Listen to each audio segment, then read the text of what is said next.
nós somos bombardeados todos os dias com imagens e mensagens que tentam minar todos os nossos fundamentos morais e bíblicos.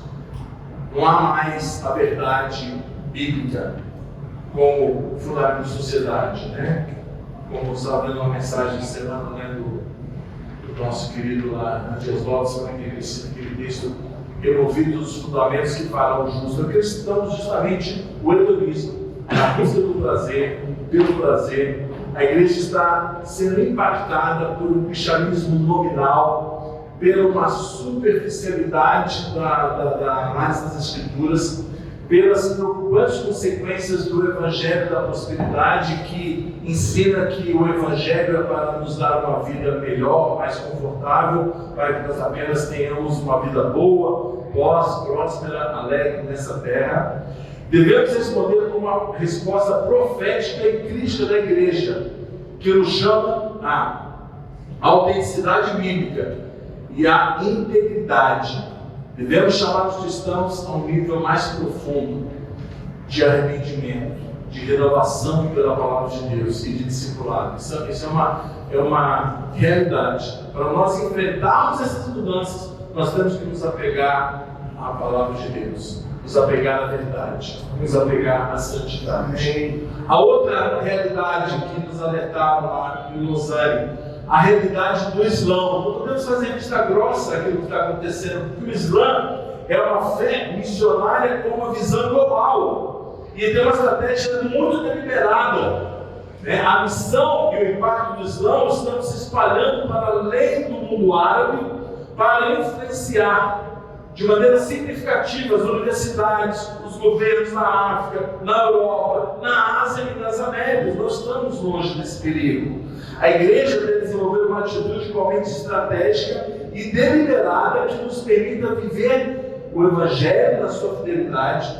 E nós temos que também ter a estratégia de influenciar as instituições públicas. O cristão tem que se levantar onde ele vive, onde ele trabalha, onde ele ensina e se apegar à verdade e não se covardar. Temos que testemunhar fielmente a homens e mulheres em todo o mundo a nossa fé. Não podemos continuar ou ficar de braços cruzados nas nossas igrejas declarando a verdade para nós mesmos. Essas verdades têm que ser declaradas em alto e bom som na sociedade, nas universidades, em todo o mundo, em toda a educação, em todas as áreas, como o Islã está tentando fazer. Nós também não podemos ficar de maneira passiva vendo a nossa fé sendo esculachada, sendo retirada, sendo proibida. Nós temos que continuar avançando.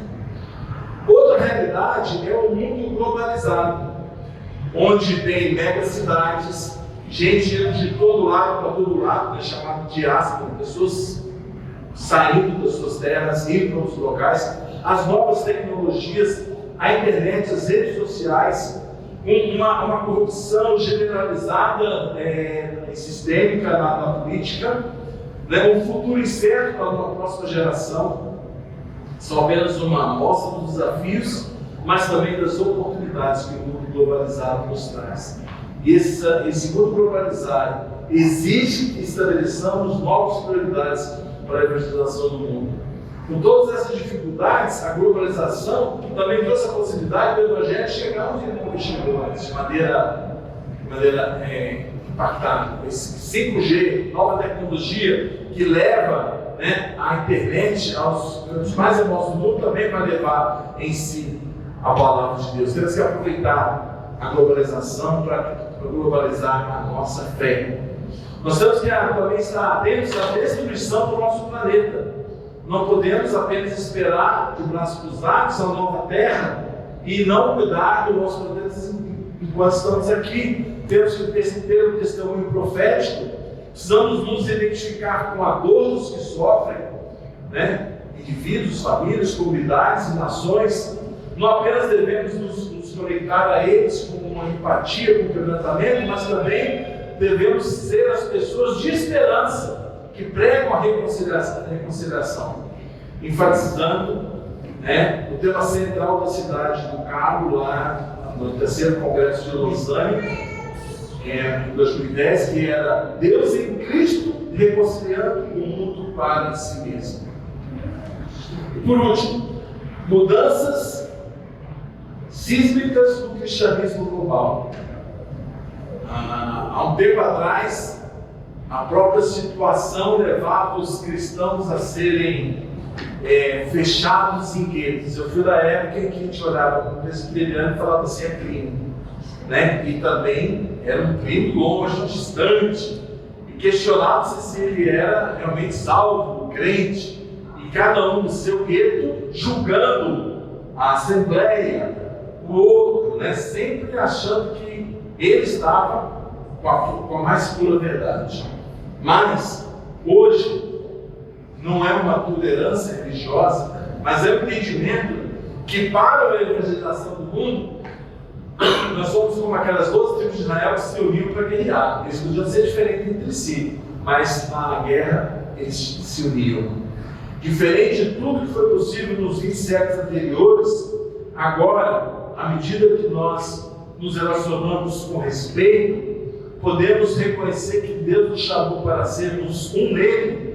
E essas novas parcerias, quando você está no campo missionário, se você é batista ou presbiteriano ou comunidade, quando você encontra um crente lá, você abraça ele, você fala, nós estamos aqui para guerrear contra o inimigo comum. Então, essas novas parcerias lideradas por líderes visionários do mundo também vão envolver não apenas missionários profissionais de carreira, mas principalmente muitos leigos, soldados, dispostos a testemunhar de Cristo nesse século. E vamos compartilhar os melhores recursos disponíveis e as melhores práticas juntos. Toda a igreja levará todo o Evangelho para o mundo inteiro. Esse é o nosso desafio. Toda a igreja. Somos um só povo. Nomes e sobrenomes diferentes, mas uma só família em Cristo. E nos unindo. Nós estamos começando um projeto lá, completou um ano agora que a gente botou para valer o projeto lá na Ásia. E lá a gente não quer saber qual que é a igreja, qual que é a denominação, qual que é a linha teológica. Nós queremos dizer o quê? Que as pessoas conheçam Jesus, que a palavra de Deus seja o centro. Nós estamos montando os grupos lá de condição, pastores que estão atualizando vocês. Em um ano nós conseguimos levantar 50 guerreiros lá, 50 obreiros ligados a nós diretamente. Estão avançando em 338 vilarejos e povoados ali, com uma só mensagem: pura palavra de Deus, em áudio e em vídeo, para que nós possamos levantar um grande exército, para alcançar aqueles que nunca ouviram a palavra de Deus ali. Amém? Então são essas as tendências do mundo atual. Nós falamos sobre o mundo, as dificuldades, as novas realidades, e falamos também sobre os novos desafios que nós temos que encarar. Novo ateísmo, hedonismo, realidade do Islã, o mundo globalizado, a destruição do nosso planeta e as mudanças que estão acontecendo no próprio cristianismo. Essa grande realidade é apenas uma amostra entre muitas novas realidades globais que estão mudando, ou deveriam estar mudando nossa discussão sobre o cristianismo contemporâneo missões. Ou seja, nós temos que entender que nós não podemos continuar fazendo coisas que fazemos há séculos atrás, dentro daquelas realidades. Mas temos que agora nos adaptar. A mensagem não muda, mas as estratégias, as visões, elas vão avançando.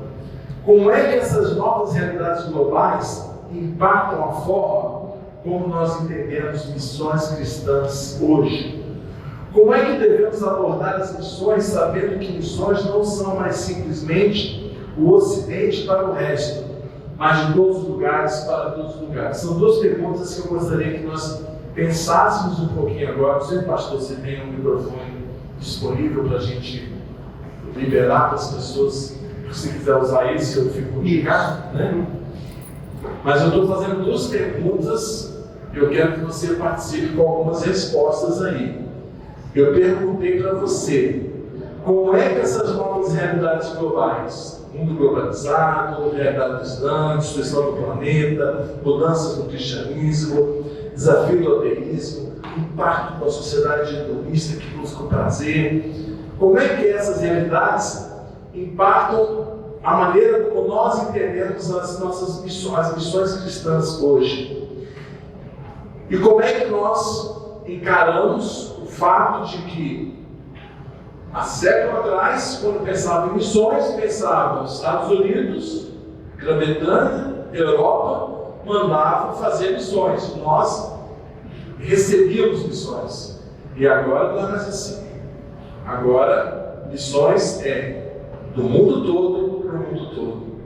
E hoje, especificamente, o Sul Global está enviando muito mais missionários. Estamos falando de Sul Global, a gente também fala aí de Coreia do Sul, de países da África, que estão espalhando missionários pelo mundo todo. Como é que nós vamos encarar essa realidade? Então, se alguém quiser participar e compartilhar, eu gostaria que você levantasse a mão para você participar. Como é que nós devemos lá atrás? Como é que nós devemos encarar, então, essas realidades globais e essa realidade de que não é só de lá para cá, mas daqui para lá também? Qual o posicionamento que nós vamos ter diante dessas verdades? Inclusive, nós estávamos no Ceará, né, pastor? E a questão do evangelismo, da mudança, do jeito que nós temos que fazer a realidade de hoje, né? A gente vê o real e o como hoje tem que ser mudado mesmo. É diferente. E na prática, eu acho que a gente vai aprendendo. E quando a gente está inserido no grupo, igual no caso vocês que estão já lá, né, podem trazer essa visão para a gente, mas a gente com vontade aprender também e trabalhar, né, olhar e não ficar. Muitas vezes as pessoas olham o trabalho de quem está fazendo diferente e julgam. Eu acho que a melhor maneira é se juntar mesmo para poder mostrar a realidade dos lugares. Eu acho que a melhor forma é essa que o Senhor vem trazer para a gente hoje, mais uma realidade, mais uma coisa diferente. Enquanto que às vezes tem gente que está trabalhando a missão da mesma forma, mas quando a gente pega um pouquinho e está no campo, né, aí a gente vai se adaptando a essa realidade.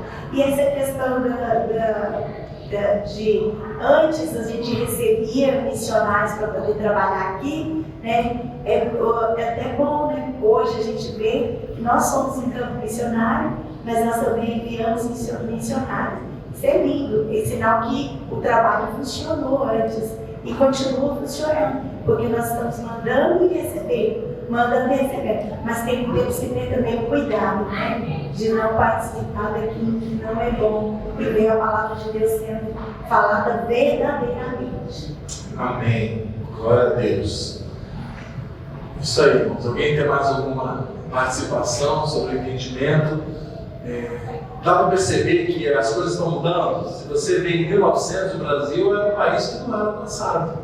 Era 2% de evangélicos.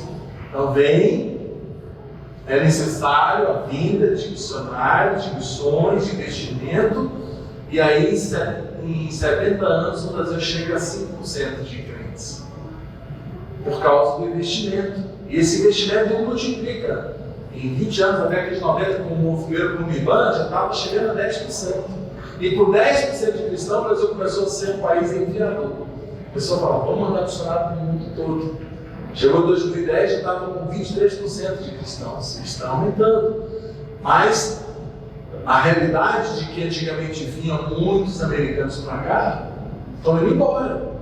Né? Nós temos que encarar essa realidade. E o americano, quando ele vai lá, se nós estivéssemos montando uma equipe para ir 10 americanos para a Índia, a gente ia estar morto. E chega lá e ele assim, o pessoal fala logo, e aí? Qual que é a conversa? Vocês vieram aqui para dominar a gente? Vocês são coloniadores? Não. Eles falam o quê? Neymar, futebol, Ronaldinho, Ele só olha pra gente como um país do santo do futebol e, né, que pensa que a gente joga bola, né? A gente engoliu a bola, né, pastor? Não está jogando nada. Mas é uma nova realidade. Nós agora temos acesso, podemos ir, não é só receber. Sim, a irmã lá vai falar um pouquinho. Nessa realidade, nós temos que encarar o que está acontecendo. Por exemplo, antigamente não se usava celular, né, quando Jesus falou, você pode usar o celular. Mudou a realidade. Mas, sou Juliana, Na minha juventude a gente evangelizava, né, de porta em porta. Era assim, eu sempre vi mais os testemunhos de Jeová fazendo mais isso do que a gente, né? De porta em porta, realmente, eles batiam e falavam com quem atendia, né? E ao decorrer dos anos, isso já tem muitos anos, eu nem lembro. E ao decorrer dos anos que eu tenho visto assim, se você vai fazer um evangelismo, você tem um pequeno grupo, numa praça ou numa rua, aquele movimento ali com o violão talvez, né, ou um som, essas pessoas elas acabam sendo atraídas e vão ali participar no meio. E com a tecnologia, né, você consegue já adicionar essa pessoa e ter contato com ela nas plataformas digitais. Então, eu acredito que para a nossa geração, eu estou incluindo muito nela porque preciso voltar, né? Não estou idosa e também quem é idoso faz muito mais do que os jovens de hoje em dia. Por isso que a palavra de Deus eu escutei muito, né? Jovens, vocês sois fortes. Então, eu acredito que tipo se dispor mesmo, sabe? De noite, depois do trabalho, num feriado, num final de semana, num domingo, e, sabe, marcar o horário e projetar e ir. Porque se a gente ficar parado, né, porque aqui em Goiânia eu vejo um grande potencial de muitas igrejas, de muitas pessoas que são cristãs, mas nós estamos, parados, né? Então eu acredito que se a gente movimentar e fazer o curso e colocar ele em prática, eu acredito que tem muitas estratégias para colocar em prática. Amém, glória a Deus, exatamente. Você pensar só falando de estratégia de filme, há 30, 40 anos atrás, nós chegávamos em qualquer praça do interior do Brasil e em algumas cidades estava começando a ter uma televisão na Praça Central e as pessoas iam lá assistir aquela televisão, pequenininha, né? Algumas preto e branco, algumas coloridas. Quando nós chegávamos lá com um telão de 120 polegadas, juntava 5.000 pessoas, né? Hoje, aqui em Goiânia, no final da década no início dos anos 2000, nós trouxemos para cá 109 telões do filme de Jesus e passávamos nos bairros como Tiradentes, juntava 800 pessoas, 1.000 pessoas. Bairro como Jardim América, Bueno, juntava 100 pessoas, 80 pessoas nas praças. Vai lá passar o filme no telão, você fica sozinho lá e não vai embora. O que a gente faz hoje? Antigamente a gente passava um filme de 2 horas, quando terminava o pessoal falava assim, passa de novo. Hoje o cara quer ver um filme de 5 minutos, já está querendo que acabe, né? Então até a estratégia do filme Jesus hoje, a gente dividiu o filme em 60 episódios de 2 minutos. Estuda de 2 em 2 minutos e uma pequena história ali, faz conversa, assiste 4, 5 anos. As estratégias vão mudando. Nós vamos encarar a nova realidade e mudar as nossas estratégias. Então vamos continuar pensando nisso. Vamos olhar para o mundo. A nossa mensagem não muda, mas as nossas estratégias. E outra coisa, há um tempo atrás a gente pensava, nós estamos aqui só para receber. E agora mesmo, o sertanejo, ele está lá pensando, eu preciso, eu necessito, eu quero que venham para cá.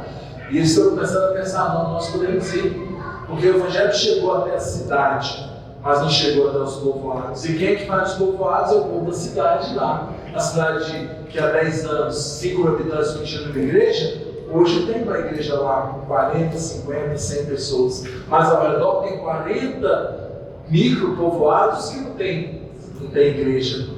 E a gente tem que pensar qual vai ser a maneira de chegar lá. Vai ser construindo templos ou vai ser reunindo pessoas debaixo da árvore? Então as estratégias vão mudando. Mais alguém, pastor, pediu para falar? Ali, pode falar. Boa noite. Boa noite. Pastor, é interessante que você tem discorrido aí sobre a estratégia, né? Eu vejo Eu vejo a nossa geração, me incluo dentro dela, tão desinteressada em missões, em fazer a obra, totalmente. E você me desmuda, se eu estiver enganado, eu vejo a igreja, olhando a denominação, desunida. Eu vejo a igreja desunida com essas missões. Então nós defendemos a mesma causa, temos a mesma Bíblia, buscamos o mesmo fundamento, adoramos o mesmo Cristo, mas eu vejo a igreja totalmente desunida em questão de missões. Eu quero ir, mas eu quero levar o nome da minha igreja, não o nome de Cristo. Assim, tem mudado aos poucos, mas eu vejo assim. E a questão que você vem nos ensinando aqui, sobre a estratégia, é muito importante. A maioria de nós não sabemos qual é a estratégia, como fazer, o que fazer. E às vezes nós temos alguns, tem até vontade de ir, de fazer, mas não sabe como.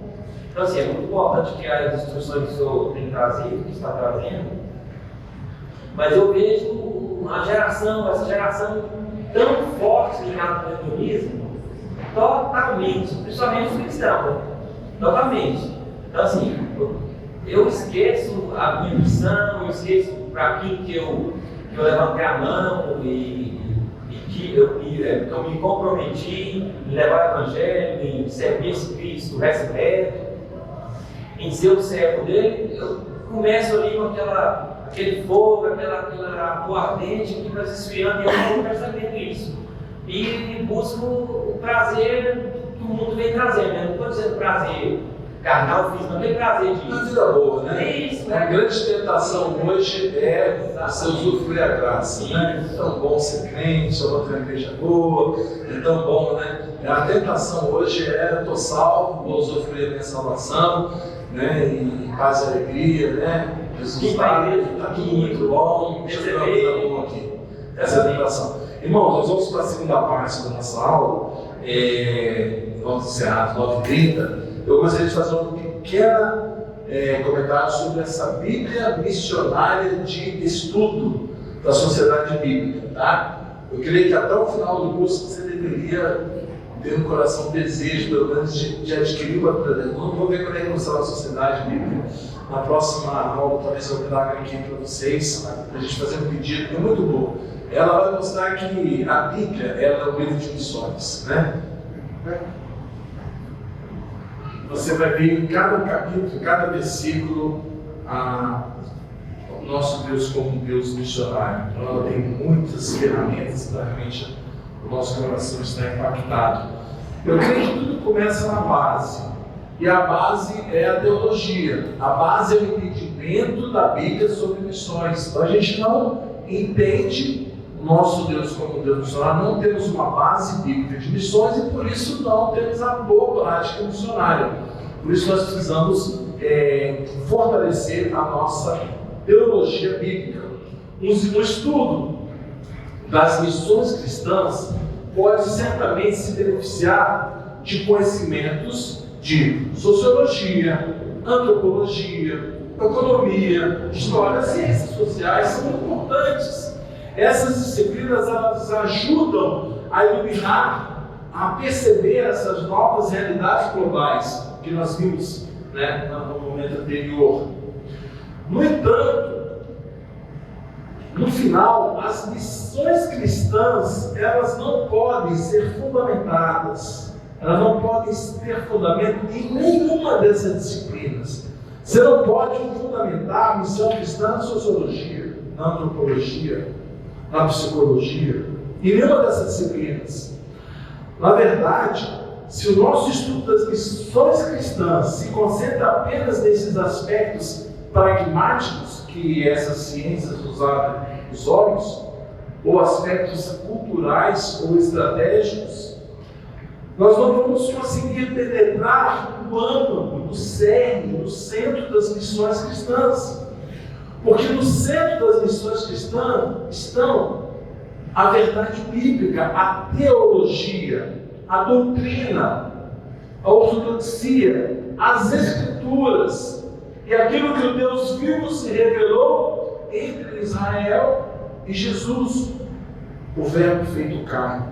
Se nós nos concentrarmos apenas nessas questões e tendências contemporâneas que estão mudando, que hoje o livro fala uma coisa, ano que vem o livro já fala outra coisa, e você acredita no que o livro fala e não acredita na palavra de Deus, incoerência, né? Você acredita no livro de teologia, que ano que vem mudou tudo, não é mais assim, né? Antigamente não podia comer ovo, agora come ovo que faz bem, né? Antigamente não toma muito leite, não, se tomar leite vai dar problema. Toda hora você quer para lá e para cá, banho de vinho, banho de ovo faz mal, vai bem agora, né? Você vai por essas ondas aí e você fica para lá e para cá. Então, nós temos que basear naquilo que é imutável, né? Senão você vai ser como um navio sem leme, atirado para um lado e para o outro.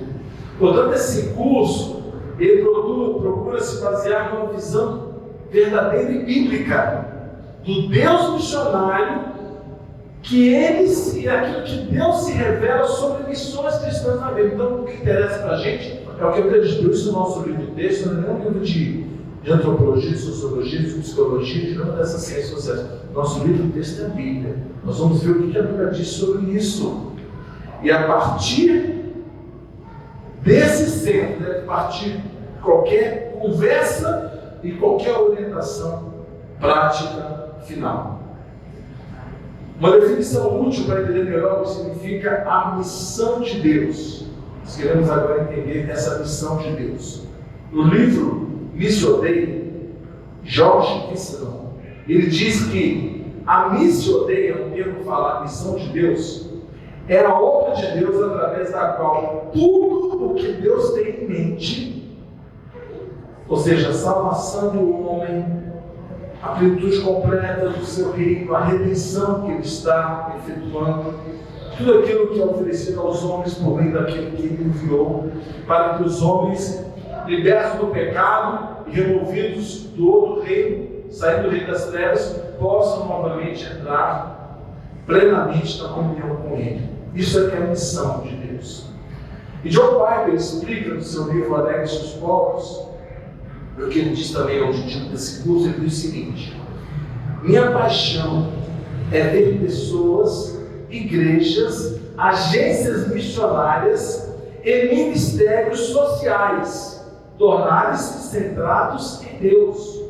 O nosso objetivo não é o homem como centro e satisfazer suas necessidades. O nosso objetivo é ter Deus como centro e Deus como rei no coração das pessoas. Nós queremos ser exaltadores de Cristo e não da nossa denominação ou do nosso movimento. Nós queremos ser movidos pelo Espírito Santo, por homens cheios do Espírito Santo, e não por homens apenas com boas intenções ou carismáticos, mas que sejam movidos pelo Espírito Santo.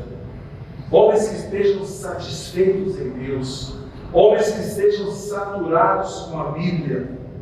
Eu vi ontem, foi um tapa na minha cara. Eu disse: olha, se você fizesse a mesma coisa que você faz, você lá com a Bíblia, aí mostra o cara assim, comendo dentro da Bíblia, tomando lá dentro da Bíblia. Do jeito que ele fica na rede social, ele fica na Bíblia o tempo todo. Isso é ser saturado. E o sonho é ver homens saturados com a Bíblia, mobilizadores de missões. Eu aprendi esses dias, gente, que a chave para fazer missões hoje não é só, antigamente falava assim, você faz missão orando, indo e evangelizando. Mas você faz muito mais missões quando você mobiliza. Uma coisa é você orar sozinho, uma coisa é você fazer um movimento de oração. Uma coisa é você investir sozinho, outra coisa é você mobilizar a gente, um monte de gente investir. E outra coisa é você ir sozinho, você mobilizar a gente para ir para você. Amém? Então a mobilização é a chave para o avanço. Mobilizadores de missões, ganhadores de almas, buscadores de justiça, a supremacia de Deus em todas as coisas. E quando Deus é supremo, nós vamos encontrar isso nas nossas programas. Essa alegria é fruto do Espírito. Essa alegria, essa vida alegre, jubilosa, resultado de se buscar a Deus. Essas pessoas estão atrás de alegria, deixando Deus de lado, estão encontrando tristeza e morte. Então a alegria de todos os povos, através de Jesus Cristo, esse é o nosso centro. Que as pessoas, quando se tornarem adoradores, elas terão prazeres eternos. Esse compromisso que vai conduzir e unificar tudo aquilo que eu faço, o compromisso de vida tem que ser voltado nessa direção. À medida que nos aproximamos cada vez mais da linha de chegada, do tempo final, nós queremos dar nossas vidas para criar, enviar, sustentar o que nós chamamos de cristãos mundiais, que vivem e morrem por causa do nome de Jesus. Cada vez mais o que há dentro de nós é a pergunta: de onde vêm essas pessoas centradas em Deus? De onde virão essas pessoas que vão exaltar a Cristo em primeiro lugar? De onde virão essas pessoas que serão movidas pela missão de Deus para cumprir a missão de alcançar todos os povos? Nós cremos que essas pessoas virão de lares, igrejas, escolas e ministérios apaixonados por Deus. Amém? Viciados em Cristo, saturados pela Bíblia. É isso que esse curso visa a nutrir. Né? Os cristãos que glorificam a Deus são caracterizados por uma visão, uma orientação centrada em Deus, uma paixão por Jesus Cristo, mas acima de tudo, uma profunda compreensão daquilo que a Bíblia fala.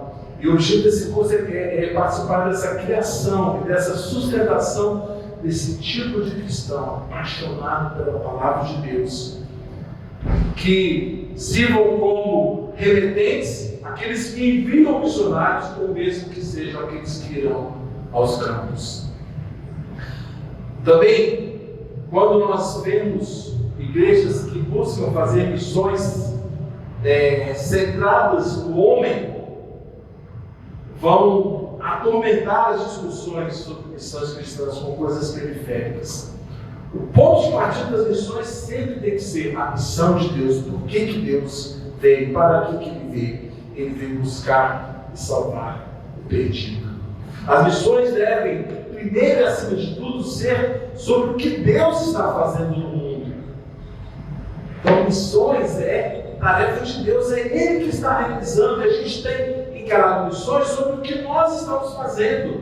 Missão não tem a ver conosco, com a gente. As missões devem afastar-se dos impulsos competitivos, como o irmão falou. Eu estou competindo, eu quero que o meu nome, que a minha denominação, que o meu grupo esteja à frente. Isso nos leva apenas a ser pragmáticos, às vezes orientados por aquilo que dá certo para o mercado, que nos tentam a pensar sobre missões de uma forma um homem no centro, antropocêntrica, de uma forma institucional. O que isso vai trazer de crédito à minha missão? Em vez disso, irmãos, as missões devem ser conceituadas dentro da estrutura mais ampla da missão de Deus, do plano redentor de Deus, e não nas ações auxiliares da igreja, para um auto-engrandecimento através da expansão institucional, porque nós fizemos isso, não para os nossos oratórios, mesmo em escala global. Se nós somos honestos, devemos reconhecer que grande parte da nossa atividade missionária ela está excessivamente preocupada com planos e estratégias impulsionados institucionalmente, construído em grande parte sobre o alicerce de ciências sociais e não sobre a palavra de Deus. Embora reconhecendo o valor permanente dos insights das ciências sociais e até mesmo insights dos grupos de negócio, não temos que fechar os nossos olhos, temos que aprender, mas não colocar eles na nossa base. Insistimos, no entanto, que missões não podem ser construídas dessa forma, baseadas em ciências sociais, sem a longo prazo produzir movimentos missionários que apresentam falhas fundamentais do projeto. Em outras palavras, se a gente está construindo alguma coisa firme, essas porcas e parafusos das missões têm que ser orientados teologicamente, com Cristo no centro e com a missão de Deus em primeiro lugar. Para finalizar, estou já falando com esses 10 minutos, é isso? A bateria está acabando a bateria. Uma distinção importante. Observe que o título desse curso é a missão de Deus, no singular, e as missões cristãs. A missão de Deus e as missões cristãs. Né? Você acha que é importante fazer a distinção entre a missão de Deus e as missões cristãs? Quem acha que é importante, porque sim, por que não? Voltando para cá. Entendeu? Nós estamos falando a missão de Deus e as missões cristãs. Será que é importante fazer essa distinção? Por quê? A missão de Deus é o plano redentor.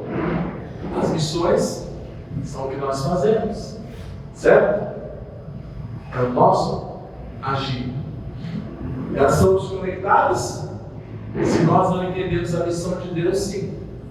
Mas se nós entendemos a missão de Deus e que Deus tem uma missão e tem um povo para cumprir essa missão, nós seremos um povo que fará as missões de Deus em cima dos seus propósitos e não em cima da nossa vontade.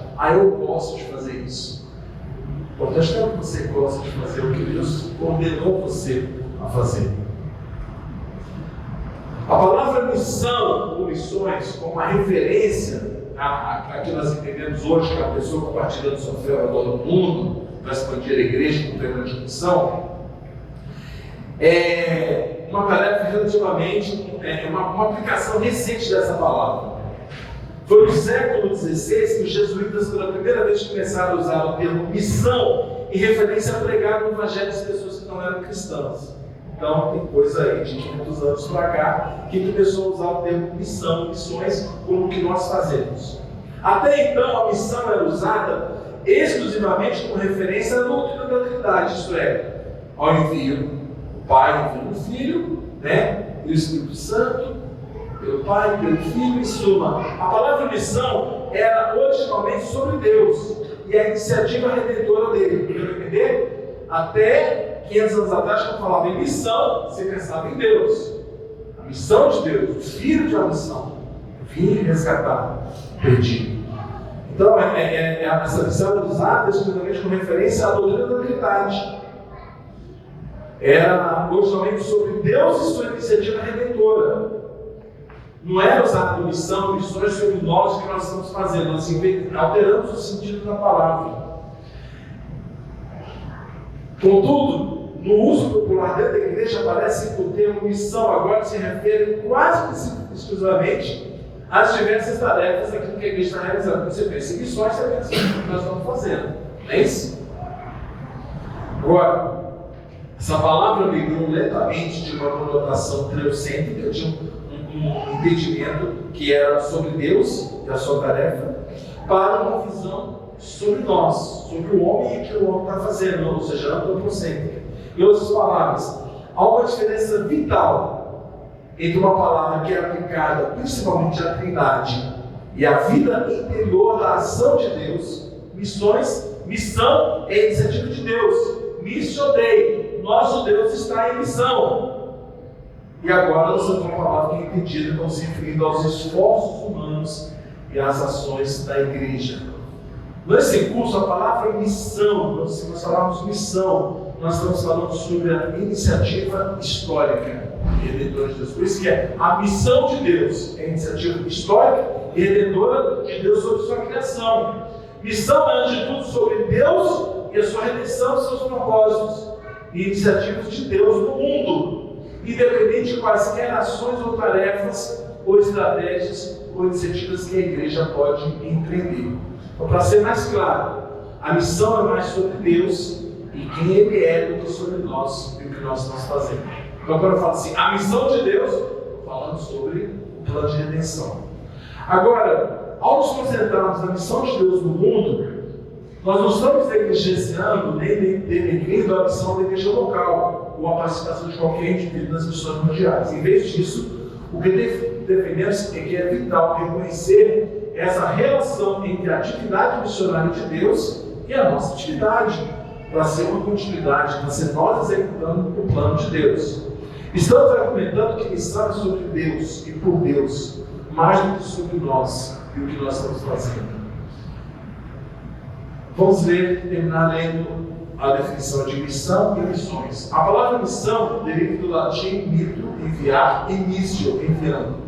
A palavra missão foi usada pela primeira vez em 1544 pelos jesuítas, Inácio de Loyola e Jacob Loyer, para descrever a difusão da fé cristã.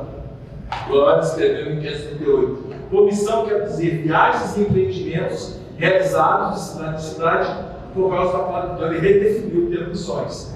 Agora, missão descreve a atividade em vida de Deus com o propósito de reconciliar para si mesmo e trazendo o seu reino para homens e mulheres caídos em todos os povos e nações e línguas. Então, agora, a igreja é a principal agente de Deus para essa missão na Terra. Por último, Dennett explica novamente os conceitos distintos de missão e missões. Uma missiologia bíblica deve ser construída firmemente sobre os fundamentos da teologia triunitária, da missão da Trindade. Além disso, deve ser simultaneamente centrada em Deus e focada na igreja. Para capturar ambas as realidades, precisamos fazer uma distinção importante entre a palavra missão e missões. Nesse curso, como observado anteriormente, a missão refere-se à iniciativa histórica e redentora de Deus em nome da sua criação. Em contraste, quando nós falamos missões, nós estamos referindo, então, a todas as formas específicas e variadas pelas quais a igreja atravessa as fronteiras transculturais. E ali no bairro vizinho fazer um bazar não é missões. Sempre quando fala missões, é sair da sua cultura e ir para uma outra cultura, levar o evangelho. Foi o que Deus fez. Ele saiu, deixou sua glória e se encarnou. É o que o missionário faz, ele vai para uma outra cultura. Isso são missões. O que nós estamos aqui em volta da igreja é evangelismo. É outro curso. Nesse curso, como observado anteriormente, a missão refere-se à iniciativa histórica e redentora de Deus na sua criação. Em contraste, missões refere-se a todas as formas e variadas pelas quais a igreja atravessa fronteiras culturais para refletir a vida de Deus no mundo e, através dessa identidade, participa de sua missão, celebrando através da palavra e realizar, então, essa nova criação através da conversão das pessoas. Agora, as missões, elas só são possíveis e verdadeiras se forem centradas, se forem frutos da missão de Deus. As verdadeiras missões têm o mesmo objetivo da missão de Deus: buscar salvar o perdido através do plano redentor da pregação do Evangelho. Resumindo, a missão de Deus é para Ele, é sobre Ele e a partir dele, é entender o plano eterno dele. Enquanto que as missões são o envolvimento da igreja na grande missão de Deus. E a relação entre Deus, missão e missões cristãs serão um foco ao longo desse curso. Nós vamos ver já na próxima lição esse foco e essa diferença. Nas próximas lições, que nós teremos mais 5 lições, eu vou apenas ler o título das lições. Todo esse material aqui que eu li, que eu passei para vocês, nós teremos, vocês vão receber tanto impresso como no grupo, tá? Fica tranquilo, você vai receber bastante material para você poder ler, estudar e aprofundar. Essa aula foi sobre realidades e a missão de Deus, realidades globais. Próxima aula vai ser o movimento missionário no Antigo Testamento. Vamos entender.